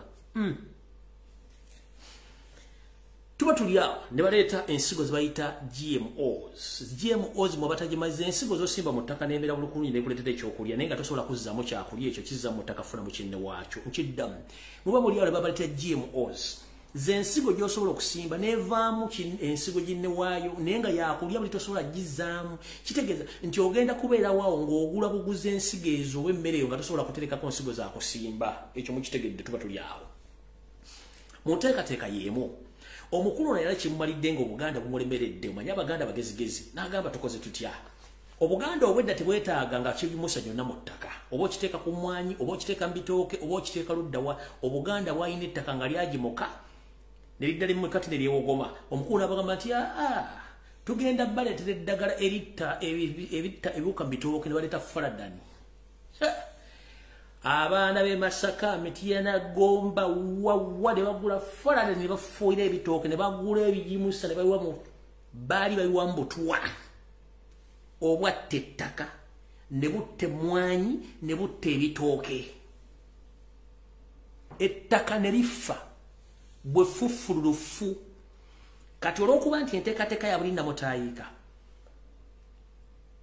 wagenda okuyitawo ebbanga ttono nnyo nga gye baali balunda ente wewava amatooke kati mu bitundu by'omu west mu mbala be balina amatooke wokka era mu Abaganda lolezi very ne zijja ne zisibira buli katale konna akali mu Buganda emugula amatooke kiki ekyatuuka ku ttaka lyammwe liri eryeri lyalinga lya nsozi era nga tumenti ayo tedda mmere najje bwe bamala okutta eryammwe ne balitta bulungi lyonna muguze faladani mu bitooke mutaddemu muguze ebijimusa babateddemu chemicals muguze bwe mwawulyanga simanyi sekalala aleese simanyi quality chemicals aleese nga mutwala engalabinga mu Buganda tetwafuuyiranga kintu kyonna wasimba nga busimbi kintu ne kyemeza n'olya n'okola buli kimu kyafuuka kyakukola ki kyakufuuyira kubanga yabaleetera eddagala eritta ebiwuka neryali litta ttaka ettaka nelifa bo ne basituka ne bazza ebitooke n'emmere yonna bagitwala ne bagirima embalala simanyi luddawo eyo osanga ensuku n'ensuku ku lusozi ku nsozi kati batunda amatooke ewammwe emmere kati musakansake mugulangule what went wrong gwe mbagambye oli ali ku muti waggulu embogo yabaloga ani embogo akyaziwanisa bakubira ne kajjambu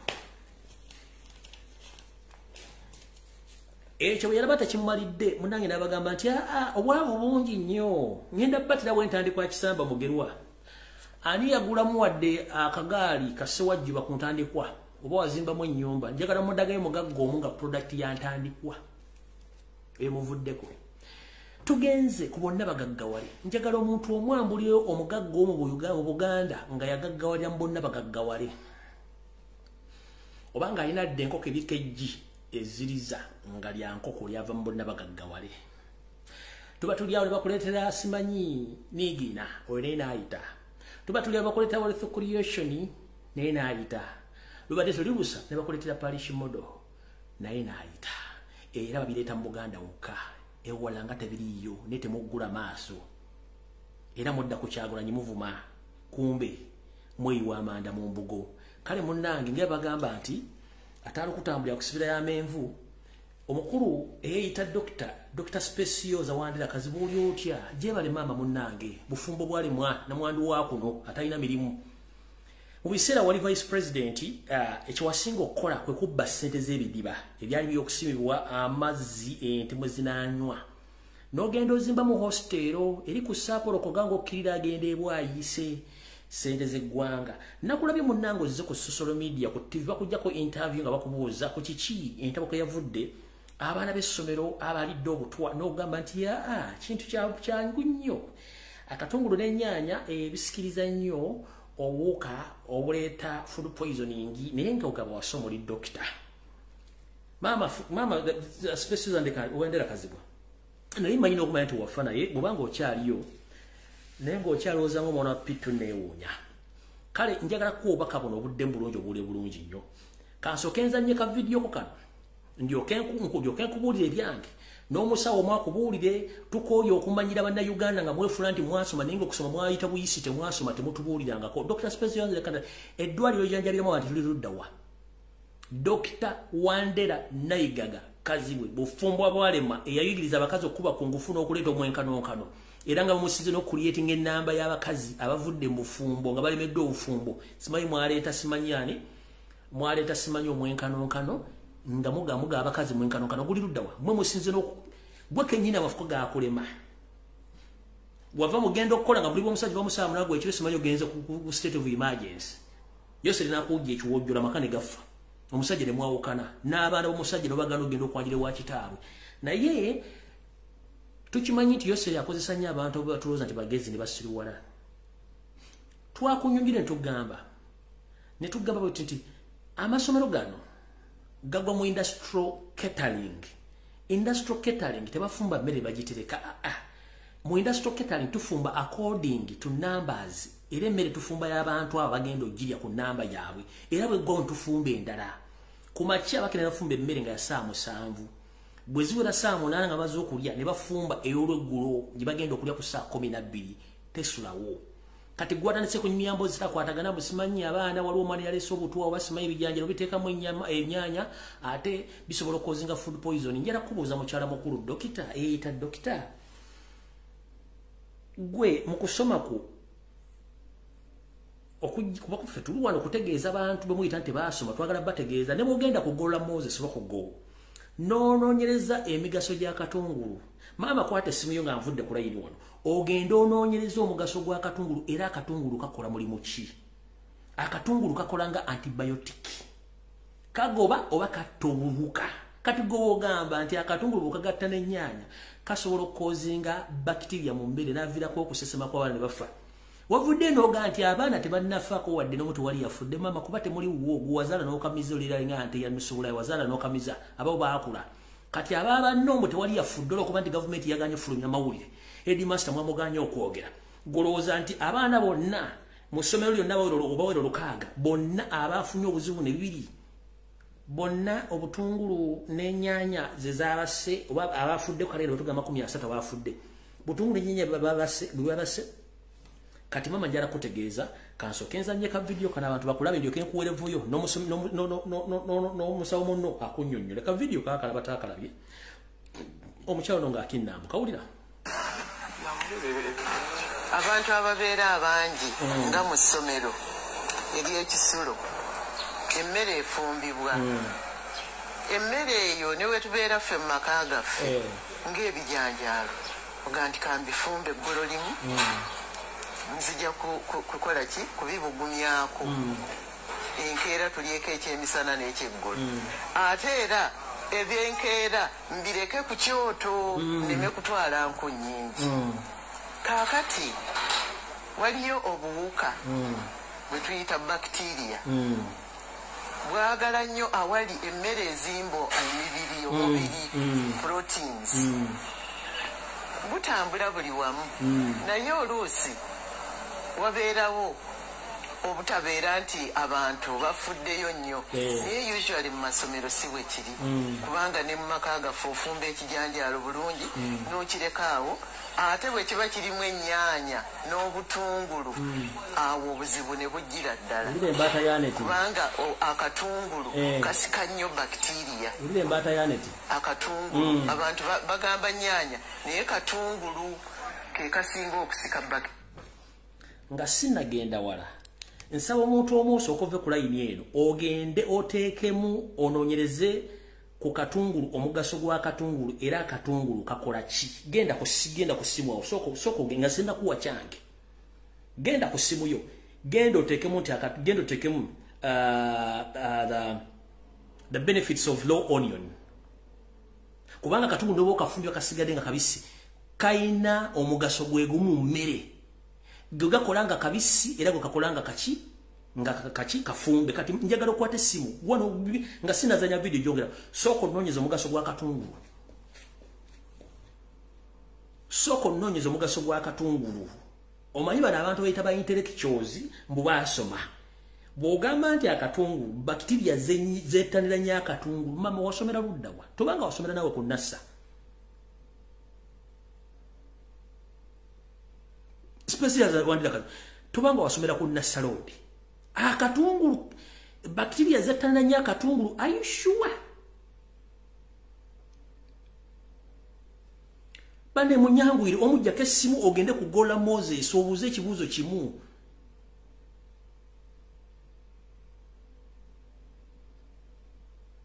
nibode dachike mtu agala kuangua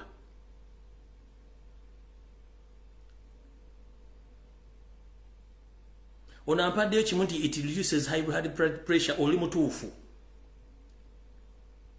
njagala abantu basatu onagambye onions have antibacterial properties kalate bwogambye nja katungulu kasikiriza bacterias ngate bakugambye nti kali antibacterial musomera wa mpozi nasarodi esobola okugabana eri Harvard degree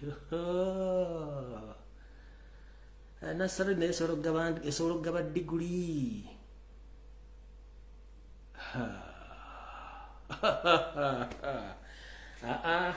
maze okulaba buli muntu eyeyita nti doctor simanyi professor basana kuleta ku City Square nakubulirira musomesa negiyasomera omuzadde oba akyali unabanja school fees ze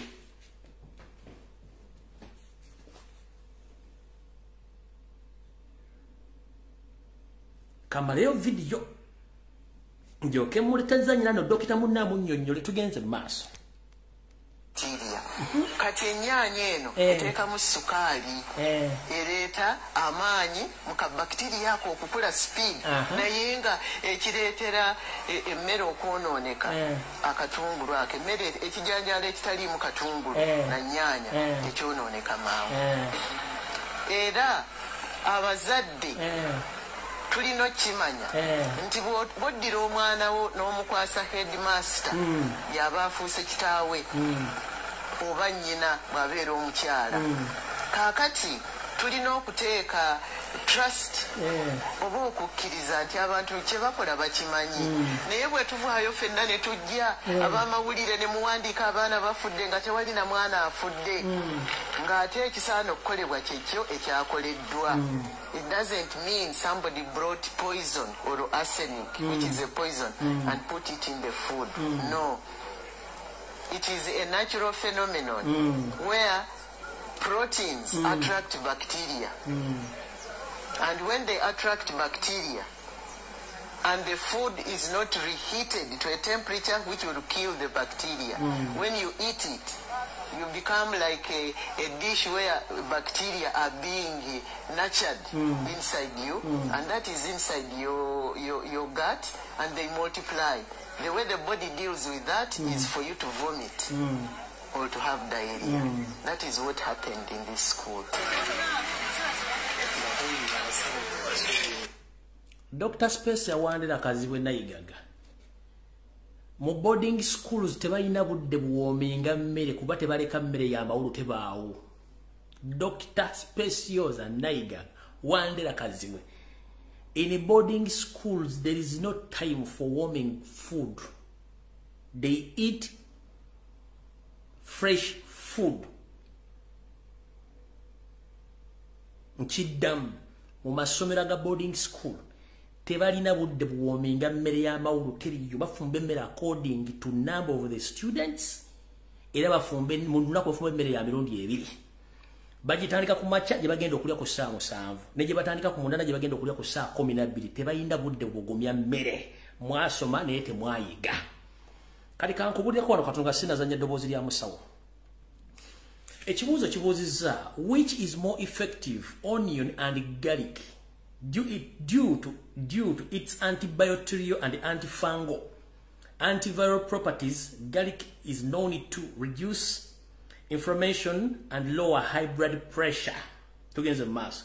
It is even recommended for people trying to lose weight.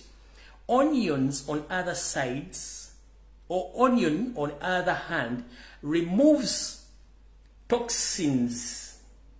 Toxins yitegeza obutungulu bujjamu n'obutwa obusobola okubeera mubiri gw'omuntu oba mbyenda by'omuntu, toxins. So bw'obanga obutungulu bujjamu toxins, ate n'oga nti ate obutungulu bw'attractinga bacteria, wasomera ludda mukazi gwe.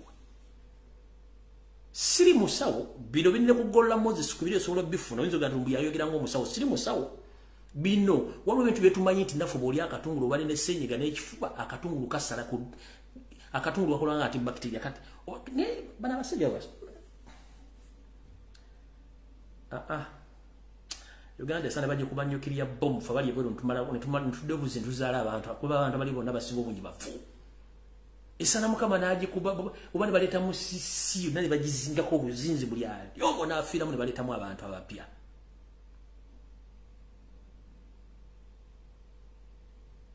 Tugenze mass. Tugambye onions, on the other hand, removes toxins from the body, normalize digestion, and excellent to treat cold and cough. Bogena mudwali ongo olwadde ekifuba ssenyiga bakuwa antibiotics. Kati ate oba olidde akatungulu kalimu ki?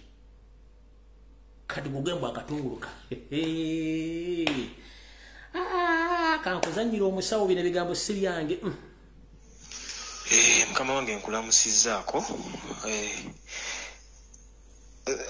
Abo beboogera nze sibitegeera bulungi kuba ffe twasoma bitya abaabo basoma bitya naye nga mu bumpimpi mpozi tujja kufunayo olunaku tunyonyola abantu ebintu bino kuba kati sirina bulungi kadde naye we tunaafuna akadde tujja banyonyola. Onions aba akatungulu bulimu ebika bingi mu wagaliki neera zonna zisigala mu class emu yeeyo ya onions. Onions zine emigaso mingi, mulimu anti-inflammatory properties, mulimu antioxidative properties. Akatungulu kalina emigaso, kalina vitamin C. Vitamin C amako okujjanjaba ssenyiga because are boosting immunity. Mulimu vitamin B6. Emigaso gy'akatungulu mingi. Atulaga research eraga nti akatungulu wokagatta n'ebijanjaalo teekwa nti biteekeddwa okukola food poisoning. Food poisoning esobola okubeerawo ng'omuntu alidde emmere ng'eriko obuwuka. Emmere ng'eriko obuwuka n'ogirya ofuna food poisoning. Okitegeera ey'obwo obuwuka bw'oba olidde. Naye tekiri nti oba akatungulu oba bijanjaalo singa tetwafa dda ffenna. So it doesn't make sense at all. Akatungulu kalimu flavonoids, kalimu antioxidants, kalimu anti-inflammatories. Akatungulu kaveeko kalaba edduka. So emmere yonna woba ogigasse ngo esobola okukola food poisoning. Tugeze ng'olidde ebijanjaalo n'olya ebinyeebwa n'olya n'ebyennyanja, you are likely to cause food poisoning. Ate food poisoning kizibu nnyo okufuna severe cases eziyinza okuresultinga into fatal results like nga mortality, okuleetera omuntu okufa. Era just ofunamu kasitoma ka upset because omuntu wa naturally tulina bacteria mu mubiri. Tulinamu eziri nnomo, tulinamu Klebsiella, tulinamu Escherichia coli. Ezo zonna bacteria ziri mu mubiri. Ziri nnomo, ziteekeddwa okubeera mu kyenda kyaffe. Naye we zisukka certain amounts nga oziruka zireeta obuzibu. Naye we zibeeramu mu quantities ezeegasa era teziba na buzibu. Baleme tulowoozesa nti bacteria mbuzo ziba mbi. Habula simanyi engeri yakunyonyola mu bintu bino ku baana babingi, naye mba neetaaga nenfuna akadde nenkukolera audio bulungi. Ndowooza program simanyi bw'ogenda gikola. Naye nga tewali bujulizi mbu ogatta akatungulu ne beans. Abantu bagende ku internet bakebere. Okola dish ng'erimu onions n'ebijanjaalo ekoleeta food poisoning. Food poisoning esobola okuhappening at any time. Omuntu ayinza okuba n'reactinga ku mmere emu. N'olya emmere ng'eriko obuwuka, okitegeera. Ekimu kulaga nti bacteria zirina mu mubiri. Omuntu waba akozesa nnyo antibiotics, side effects eziri common, mulimu nausea, mulimu ne diarrhea. Ekireeta diarrhea because normal flora y'ekyenda, the GIT system, is being maintained by certain bacteria like E. coli. It's a common one. When you take antibiotics, they are non-selective. Zitabuli kauka konna konna akali mu kyenda. Ako mugaso n'akatalina mugaso. Ekivaamu kwe kulaba ng'osobola okukola ki? Okuba ng'oddukana. Kubanga normal flora ebeera distracted. Ebeera destroyed actually. So, simanyi bano badokita baba practicing rawa. Naye nga kyolina omanya nti food poisoning tesobola kuleeta 1% chance okuleeta fatal mortality impact okuleetera omuntu okufa. So tewaliwo omuntu ujagenda kugamba mumbu abaana bafunye food poisoning ne bafa instantly we batyo bo bakuze ddyo okunoonyeza ne balaba nti food poisoning batulage ku results batubalemu ku magezi. Tulina eddakiika 25 ez'okkuba essimu, eddakiika 25 zokka munansonyiwa mbalina information nyingi. Essimu ongitadde tulina eddakiika 25 buli omu ogenda kukozesako eddakiika 2 abasigadde tunafuna olunaku olulala. Essimu nzigule. Dr. Specioza Kawandira Kazibwe ndowooza video gye wakoze bannayuganda twagala nnyo mubafune nti mwasoma nnyo ng'okusoma mulina kutono eri basaba bannammwe abasoma akukadde kafu tumanyi nti oli gavumenti apologist era twakutegedde ogwo omuzannyo gw'essomero mwagugadde bwe mutyo nga muli mwefudde abasaba bategeera kumbe mutubuulira obutwa. Hello. Wanji nyama. Webale tuweereza taata. Webale tuweereza. Kali nyama nawe bali kubeerako. Nze kanyo beekoze ekyobutungulu oyo omukazi mumagalavu. Mukyala Specioza. Muki? Oyo omukyala tumanyi dokita bwe yasoma. Kubanga obutungulu bulina omugaso mungi nnyo mu bulamu bw'omuntu. Era bw'oba ogenze ebuyindi abayindi bafumbisa obutungulu bakufa e Uganda simanyi oguze kamu bubiri ng'ojja bufumbisa emirundi 2. Omuyindi mu mmere obutungulu assaamu obutungulu 4 mu mmere mu kiro y'ennyama assaamu 4 lwa nsonga. Ate tulina obutungulu bwa mirundi 2, akatungulu akeeru n'akamyufu. Kati akamyufu keeko omugaso ennyo. Era abantu ke baakozesa ennyo mu kiseera kya COVID. Era akatungulu akamyufu kali too expensive okusinga kano akeeru. Katonda tugamba nti n'akatungulu okatadde mu bijanjalo nga twalya bijanjalo n'akawunga nga tetwafunako guni ntino twafuna obutwa mu mubiri. Oyo omukazi abadde alimba era tajja tumagalirako ntino dokita si dokita atwesonyiwe batta abaana. Kali kyekyo nze kulumbye kyenjagadde akatungulu kali kawonya ne COVID. Era okanywa bw'oba olina ekifuba kati ngafa olwala ekifuba oyinza okusalasala akatungulu ako n'okafumba. Olumala okafumba n'okakamula mu mazzi ago n'ossaamu hani. Bw'ossaamu hani buli ku makya n'onywa glass, half of the glass ku makya n'olweggulo ogenda okuddamu okukolola nga ekifuba kyekutudde. Kati tayinza tumatiza ffe tubeera ku butungulu bwe tunywa eno wabweru bwe butujjanjaba empewo ya mawuggwe tajja tumagalirako naye atulekemu. Hello. Wanji nyama. Kali nyama nawe bali kubeerako.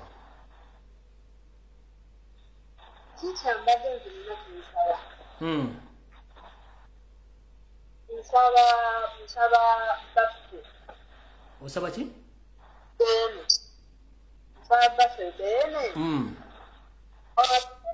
Malayika yamugolo nnyo. Bambi kumatikira. Wajja naye engeri gyakakyali katikkiro. Kyesaba kyokka bafe atuyambe nnyo. Tusabe bale tuweereza. Kale nyama toyanze nyama. Kale nyama.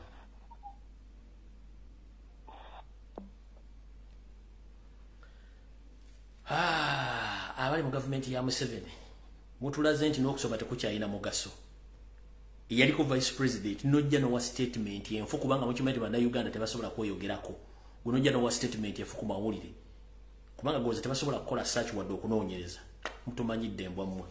Essimu nzigule. Hello. Sebo. Sebo. Mukama yebaziwe Sebo. Amina Sebo. Je baleko Sebo. Kai Sebo. Abadde busy nadina kuweleza ka text. Sebo oli ku live inako eddakiika 2 sawo baka tugende. Oh, ndi ku live. All right. Nkulamusizza nnyo. Waliwo omukyala badde ayagala okwogera wano. Sebo Mukama. Mukama yebazibwe. Amina nyabo. Onange tusonyiwe nabadde mpadde ono obugambo bwange nga njagala onfunire kataimu akawerako nsobole okwogera naawe nti amannya gange bampita Saala Nnabugoga ndi mukyala wa Mmamba ndi muzzukulu wa Endeziba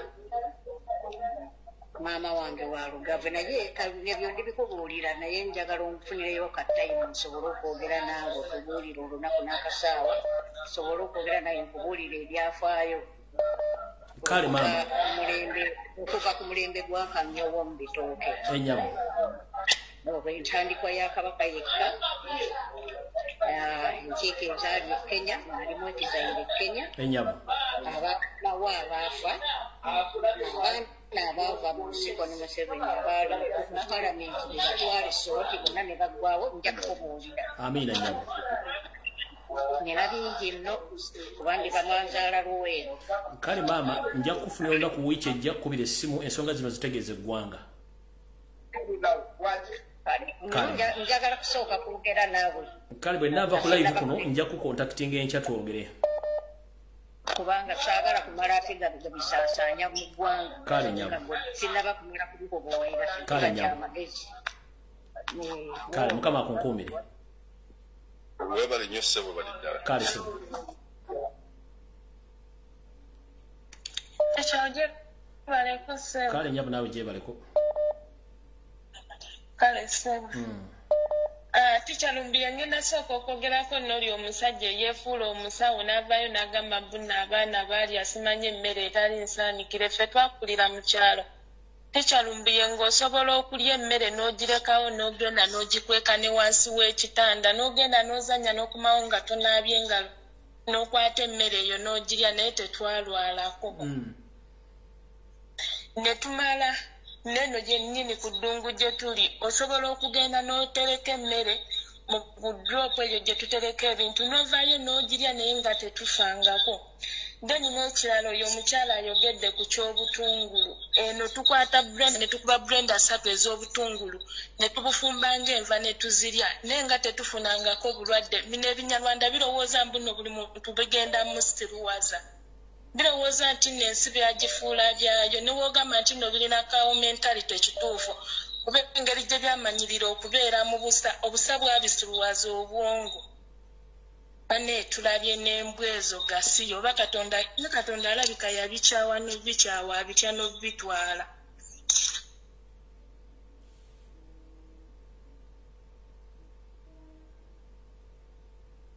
Hello.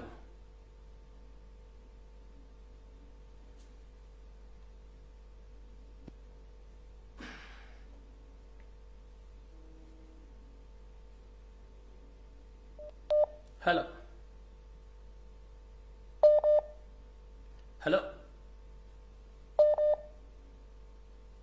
Hello. Mukulu Lumbuye, salamu alaykum. Wa alaykum salam Sebo gye baleko Sebo. Kale Sebo nawe gye baleko. Kale Sebo. Uganda wange ensonga yange eri bweti. Abantu balekerawo yenna ffe gwe tulimu ensonga tulina nnyingi tetujja zoogerako tuzimaleyo. Wabula tutandike butandisi lutalo kugenda mu maaso tuggyeko omusajja kuba ekikolo kiri kimu Museveni.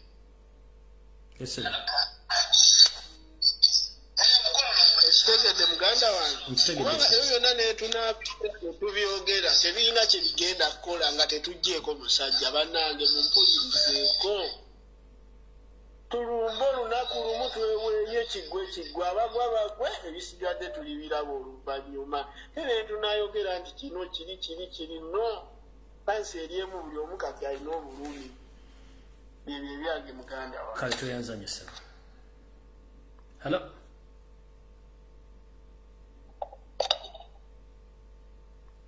Sebo. Ajara ko teacher. Mkale sebo na wejeba ko sebo. Na madam Kuru Samuel. Sebo. Tusemanya byo tuweereza. Amina sebo. Amazima tugalaba buli kimuntu kirabe kigenda mu maaso naye. Webade tutasiza Ssaabasajja Kabaka aba tutasiza nnyo mu kulembeze waffe. Sebo. Ensonga zonna ezigenda mu maaso tulira udandi kiriya. Kyonna kyonna ekigenda mu maaso atukiraba. Naye tusemanyo empeereza yo sina nnyo kyempabula naye tugambire pata tusindikireko ku kayemoji tumemisinga nnyo ku 360 degrees neyaza nnyo neyanzeeke. Hello. Mukulu Lumbuye jebaleko. Kale sebo na wejeba. Kati bannange kyembuuza munze kyendabawo Ssaabasajja Kabaka talinawo muntu mulala ayinza mugamba nti nno bannange Obuganda babumalawo. Nze kyensaba akirista afuneyo omuntu omulala Obuganda nga bugenda. Tubwesibyeko naye bugenda. Isawe eddoboozi lyo ng'omusaba sebo awulira. Bwe batawulire bajja mutegeeza. Nze kyensaba afuneyo omuntu omulala naye oyo alina baakolera aveeku. Kyensaba Ssaabasajja Kabaka kumuwaabira. Bane ku mawanga tukooyeeyo. Ku mawanga tukooyeeyo. Ebirambi twevemu bwevi abantu baliko ebintu by'okwetiririra. Kyekyo kandeke n'abalala bateese. Kale esimu giwoyo boyi wali awo. Ono kanjimu. Bano abantu nze kyembagamba tulekeraawo okwetiririra essaawa y'eno teri kye tuzza. Banange tuli bubi tukolera abasajja tebasiima. Ne otya n'okudda mu nsi yammwe sifire twazza misango ku nsi ekiwulira. N'abasajja tweweeyo bannange abagwa bagwe abasigadde tugenda abaana balifunamu. Nze kyengamba ekyo Mukulu Lumbuye. Kale sebo tuyanza nnyo kablaza.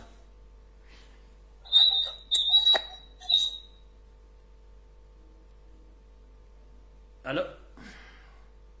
Toyina network. Assembly 14 toyina network. Onosonyiwa. Hello. Sebo nyabo. Kale sebo dawe jeba ko sebo. Kale munange. Sebo. Abangi? Genda mbase sebo. Ensooka okukwebaza emirimu gy'okola. Sebo.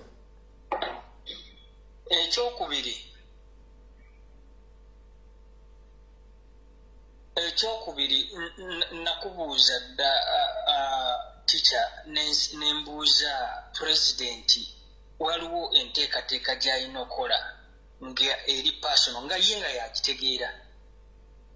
Nze nkusaba bulijjo buli lwenkuba essimu ng'oli live nkusaba ekintu kimu base. Abafulunasa nga bwe baakola bakaguta omukulembeze w'eggwanga kya honorable His Excellency Kyagulanyi Ssentamu owulira obubaka buno era bajja bukutuusaako. Twagala base. Kiddemu. Abaana twagala base. Kaguta si byakalulu base. Amanyi ki kyentegeeza tulina okusinziira abaana weebali abali ready okulwanirira ensi yaabwe. Ebyo bebyange mukama wange. Tuyanziza nnyo sebo. Hello.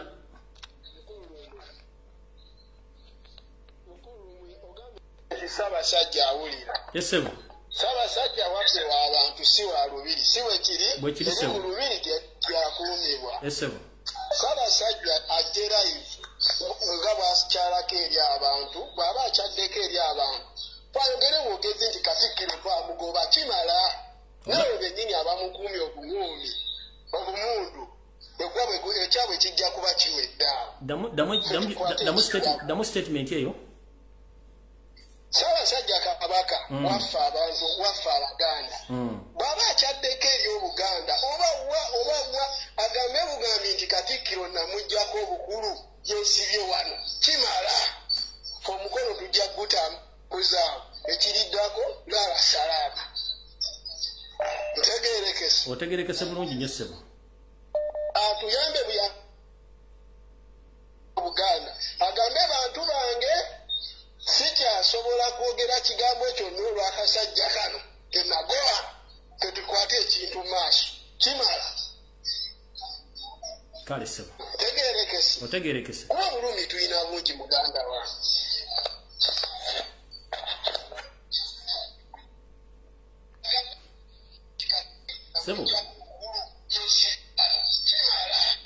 Sebo jjako essimu yo oba TV ku bintu biri jjako kimu.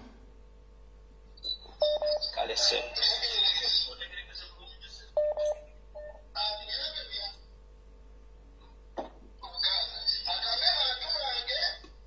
Obudde tulina butono. Hello. Kale nnyabo nawe gyebaleko nnyabo. Kikyanze kyangamba ekituufu kiri nti buli muntu yenna awulira yeekyayo waali. Ennyabo. Naye ng'ekyamazima kiri nti nze mbadde nteesa nti twalibadde tufuna engeri yonna yonna naffe gye tufunamu ebyokulwanyisa bano ababbi ababba amaduuka abatemula abantu nga basobola okufuna ku mamundu. Ebintu ebisibye abasajja mu buyinza mundu naffe tusobola okufuna emundu ne twekolamu omulimu bannaye tuve mu by'omuzannyo.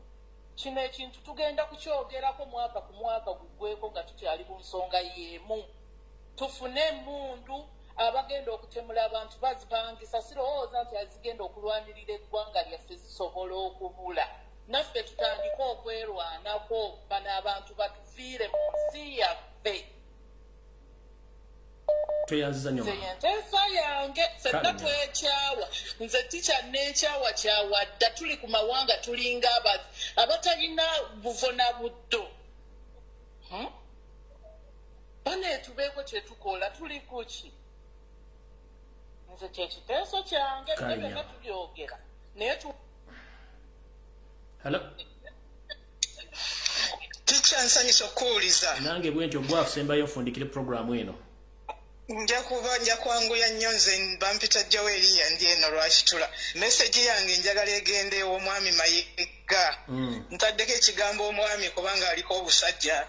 Naye mwami Mayiga addemu amagezi ave Bulange Kabaka yamugoba dda. Yateekayo application okumukkiriza okweyongezaayo.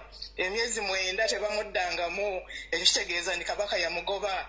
Naye Kabaka akozesa obuntu bulamu obutaleeta nsasagge. Mwami Mayiga ave Bulange totwesibaako Abaganda twakukoowa. Eyo meseji yange ticha. Webali nnyo webalire ddala kama akukuume. Kale nnyabo. Hello. Mukama wange nsanyusa okuwuliriza ssebo. Nange bwe ntyo eddakiika 2 tufundikire ssebo. Neyanza taata gyebaleko mukama wange. Mitonotono mpozi gwe ssebo gya lumaggabagga. Era tugezaako ffenna bwe tutyo tuli mu gy'abawalabu gitumenya. Naye nga nze kye njagala okubuulira abateesa abasinga ekintu kye boogera kituufu. Nze nakiraba dda kuva mu kampeyini ningamba wano nga tetufuddeeko emitwalo giwera weegiti nga bajjajjaffe bwe baafiiririra eggwanga. Naye ne kiraga nti baaginunula naye era kati era yaddayo mu buwambe. Tulina kuddamu kufa tuli emiliyoni 45 n'okusoba. Tutafeeko emiliyoni ezisoba mu 10 tetugenda kutereera. Kale ssebo toyanzanye ssebo. Era nze ekyo nkiwagira nnyo abantu batuddamu tulumbe. Kale ssebo. Wagira abateesa kye babadde bateesa abasinga. Kale ssebo. Banange nga bulijjo ebiwooma biggwa byokya amazima gali nti vidiyo yeewedde mpozi tulinde olunaku lwawe nabankomyewo mwe bali kubeerako mu programu y'embuli mbulange Mengo mwe bali kusabira Ssaabasajja Kabaka naffe nga twegattidde wamu ku Lumbuye Broadcasting Service twagala okuyozayeza Ssaabasajja okutuuka ku matikkira ge wangala IBN Mukama kingirize ne bajjajja bakingirize osobola tokola ku Uganda empya naye bazzukulu ba Buganda basabye ssebo nti munnange gwakwasa ddamula labeka aginyise mu bisooto butyo gye musabe ng'obudde bukyali ate eriyo abantu bangi basobola okuweereza Obuganda kubanga akola obulungi asiimibwa ate era avulunga era naye anenyezebwa kale omukulu we muvulunzi yessaawa atuddiza eddamula yaffe kubanga yo kugiza kiyinza okuba ekizibu wayo tagirina Yoseri yagimutwalako Yoseri ddamula n'agitwala lwakitula kale bannange mukama 2010 mpera tujja sinkana olunaku lwonna nkiddamu tujja sinkana olunaku lwonna sigenda bbawa lunaku nti lunaku gundi wabula tujja sinkana olunaku lwonna atawulidde information yo njagikola olunaku lwonna abantu nonso okubeerawo naye nga ngenda kubeerawo nga gyendi kabuli kimu nkiraba nkyetegereza mukama kuuma Uganda kuba bannayuganda obajje mu tuloto bebase obazuukuse obazza engulu ng'abaana ba Isirayiri wabazuukusa ne balaba ekkubo eribazza ewaabwe gye baali babonaabonera mu buyinike mu ggwanga erya Egypt n'obazuukusa ne bava mu tulo ne basalawo okwerwanako ng'obakulembezzaamu Moses yebatuusa okwabo bwe kati gye balwanira okulaba nti bagaziya ettaka laabwe butyo mukama tukusaba ogaziye okutegeera n'okumanya n'obuzuukufu oyongera abaganda n'abannayuganda obuzuukufu bazuuke balwanira ensi yabwe mu nvuba z'abasajja abanyarwanda bajjojjiwa bakulembeddwa mu Yoseri Tibahabulwa tabasira mutano wakale kyensere bizanga bisibe ne batamani we daily drinking general muhozi kanye mpama muhozi lago mwe utali mwedekende wepone mukyale mu Manjo Enterprises ne mukulu munabwe mukulu Salim Sale naye singa bulumugi ba senata zokirira dala kubanga balabika batufuukidde akagumba wegoge oba akayinja mu ngatto banne film wedde mukaba bankome tukusinkana mu nakola lunalo n'abantu n'abasozo okuberako mweraba